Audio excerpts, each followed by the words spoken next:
Saya ingin memulai video ini dengan kata-kata memang sudah waktunya Pak Prabowo menjadi presiden. Entah benar ya, Pak Gus Dur pernah mengatakan kata-kata ini atau tidak. Kata-kata ini sering diperbincangkan di publik. Gus Dur mengatakan kalau Pak Prabowo akan menjadi presiden di usia tua dan ini adalah saatnya. Saat video ini dibuat, mayoritas quick count suara yang masuk sudah mendekati 90% dan angka Pak Prabowo sudah di angka 59%. Saya ucapkan untuk Pak Prabowo dan tim atas insya Allah kemenangan yang sudah di depan mata.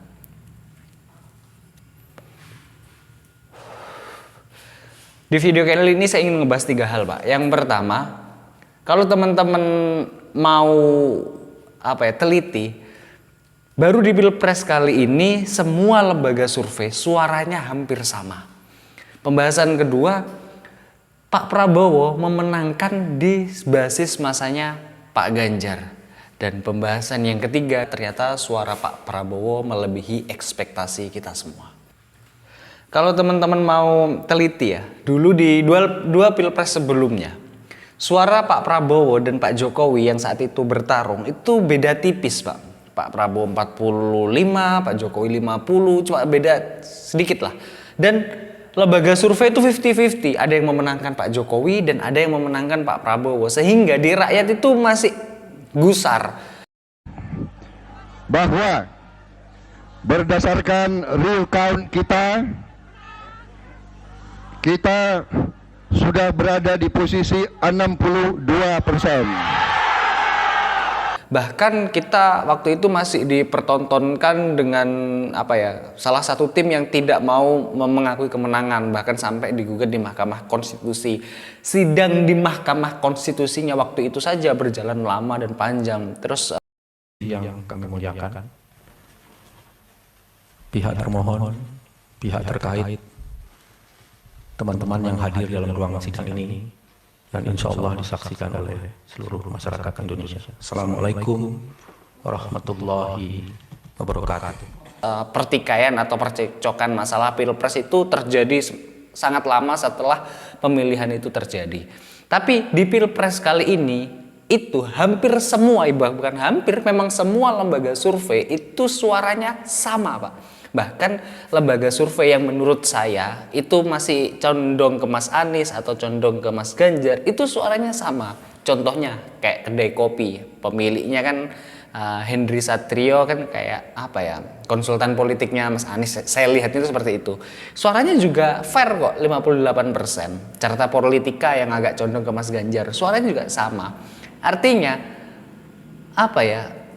kita kalau nggak percaya di lembaga survei, kita mau percaya apa lagi? Nanti lembaga survei kita nggak percaya, terus ending-endingnya KPU juga nggak kita percaya. Terus siapa yang mau kita percaya? Kalau melihat lembaga survei hari ini, besar kemungkinan ya pemilu ini 1 putaran dan suara Pak Prabowo memang besar gitu loh.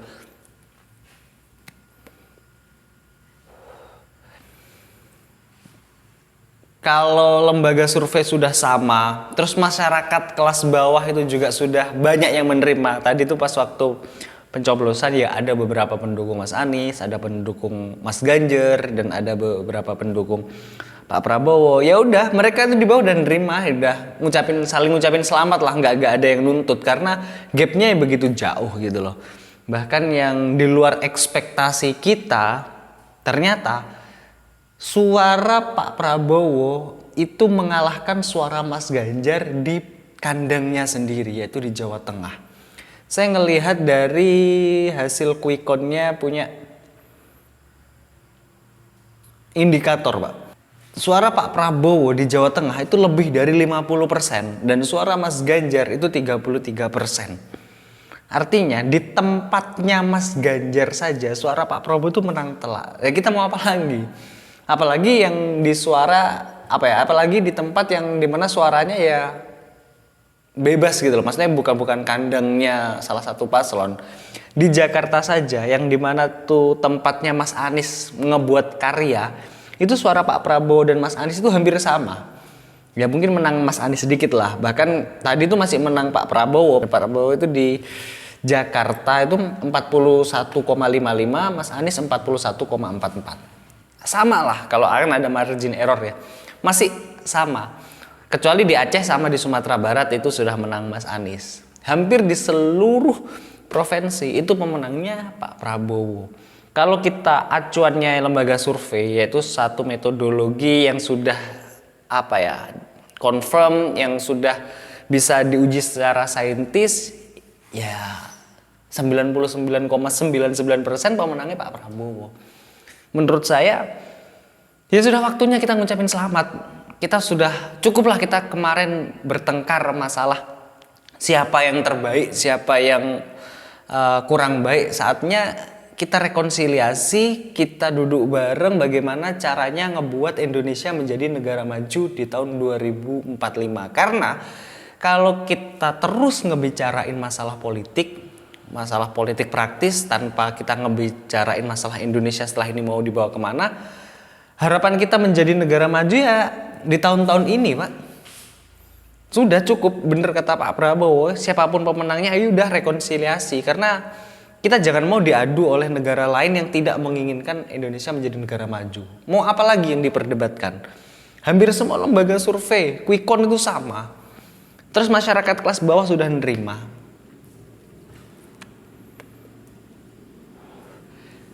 Yang mau diperdebatkan itu mau apa lagi? Apakah terus ingin ngebuat rakyat cekcok terus masalah apa itu namanya? Apakah ingin ngebuat rakyat itu cekcok terus masalah politik praktis? Sudahlah. Ya bagaimana sekarang kita ngebantu Pak Prabowo, ngebantu Mas Ganjar, ngebantu Mas Anies untuk bisa rekonsiliasi. Bagaimana 3 orang itu bisa ngebantu Indonesia untuk benar-benar bisa menemukan right track-nya menuju Indonesia maju.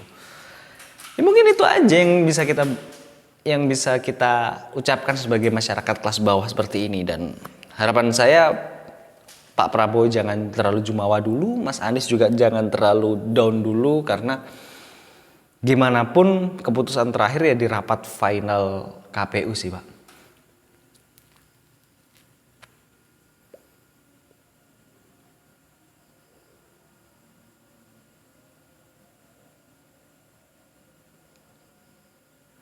Saya tuh bener-bener gak ekspektasi ya, kalau ternyata suara Pak Prabowo itu banyak, hampir mendekati 60%. Ya ekspektasi saya beberapa hari ini tuh saya nggak bisa tidur dengan tenang ya, nggak bisa makan dengan enak, karena yang saya pikirkan itu masa iya nanti ada 2 putaran, terus pas waktu Ramadan kita masih ngebicarain masalah politik praktis. Jadi bener-bener beberapa hari ini tuh gak enak banget saya tuh ngapa-ngapain. Kayak tadi setelah jam 12 itu saya pengen tidur, terus bangun-bangun jam 9 malam, terus mengetahui siapa pemenangnya gitu loh. Kayak pengen cepet melewati tanggal 14 ini. Ternyata saat setelah maghrib suara quick count sudah masuk hampir 90% dan suara Pak Prabowo ternyata mendapatkan 58, 59, bahkan ada yang 60%. Saya langsung tenang. Saya kayak misalkan saya kenal dengan Mas Anies, saya kenal dengan Mas Ganjar, sudahlah Mas, terima saja bareng-bareng ngebangun Indonesia bersama kita semua, bersama Pak Prabowo, supaya 2045 itu benar-benar kita bisa menjadi negara maju, bukan menjadi negara yang terus terperangkap dalam jebakan middle income trap lah. Negara yang maju, negara yang merata, ya jangan buat semua ini hanya kayak hitung-hitungan politik praktis sehingga yang dikorbankan ya rakyat. Mungkin konten kali ini saya hanya ingin ngebahas ini aja. Dan teman-teman jangan lupa kawal terus pemilu ini, mudah-mudahan nggak ada konflik setelah ini. Siapapun pemenangnya bisa ngebawa rekonsiliasi, bisa ngebawa Indonesia menuju negara maju. See you and good luck Pak ya.